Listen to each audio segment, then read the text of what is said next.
All right, let's talk about success. How do you actually measure it? Today, we're going to break it all down. We're building a complete A to Z toolkit for measuring, well, just about anything you can think of. So let's dive right in. So let me ask you something. When you make a big decision, are you working with a clear map? Or are you just kind of winging it, sailing through a fog and hoping for the best?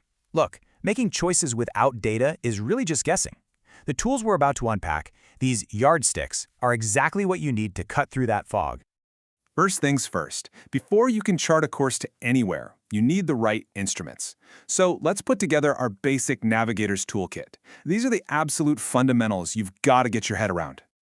Let's start with a metric. A metric is simply what you are measuring. That's it. It's the thing you want to track. So if you're trying to get better at running a 5K race, your metric might be running time.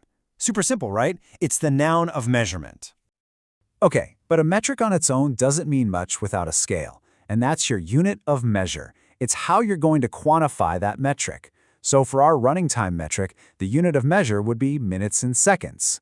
This just makes sure you're comparing apples to apples every single time.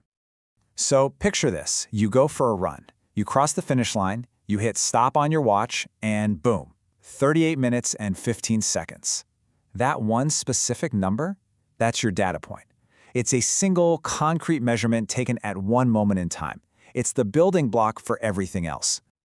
Okay, our toolkit is assembled. Now, before we can plan this epic journey, we have to figure out where we are right now. We need to find that "you are here" dot on the map, because without knowing your starting point, any direction you pick is just a shot in the dark. Now check this out. All those runs you did in the past, all those old data points, that's your historical data. But the run you did today, that specific initial measurement that you're going to compare everything against from now on, that is your baseline. It's the starting line, and all your future progress gets measured against it. But hang on, what if you've never run a 5K before? Or maybe you're launching a brand new product from scratch? Well, that's where a zero baseline comes into play. It's for when there's literally no history. You're not trying to improve something that already exists, you're creating it from the ground up and measuring from absolute zero. All right, we found our "you are here." Now for the really exciting part, marking that big X on the treasure map. This is all about taking a vague ambition and turning it into a real, concrete destination. Now this isn't just one step, it's more like a funnel.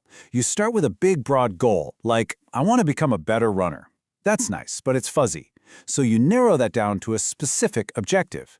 I want to improve my 5K time. Getting warmer. And then you nail it down with a measurable target. I will run a 5K in under 30 minutes. See how that works? It turns a wish into an actual plan. And here's something that's really important. Beyond all the numbers, you have to define what good actually looks like. It's about translating that under 30 minutes target into a human vision. What does it feel like to cross that finish line? Strong, not totally wiped out. It's that qualitative picture of success that gives your numbers real meaning. Okay, you're off and running. You've got your starting point, you've got your destination. But, a map doesn't do you much good if you can't tell whether you're actually heading in the right direction. For that, you need a compass. You need landmarks. This is where context is everything. Let's say your baseline run was 40 minutes.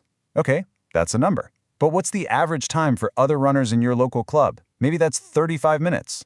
And what about the industry standard for competitive runners in your age group? That might be 32 minutes. Suddenly, your 40-minute run has a lot more meaning. And that leads us to a really powerful tool, the external benchmark. This is all about looking outside of your own little bubble. Because if you only ever compare yourself to your past self, it's really easy to get complacent. Looking at what competitors or industry leaders are doing, well, that gives you objective context and can push you to set much more ambitious goals. Now, you could measure a million different things on your journey, right? But which one matters most? That's your key performance indicator, your KPI.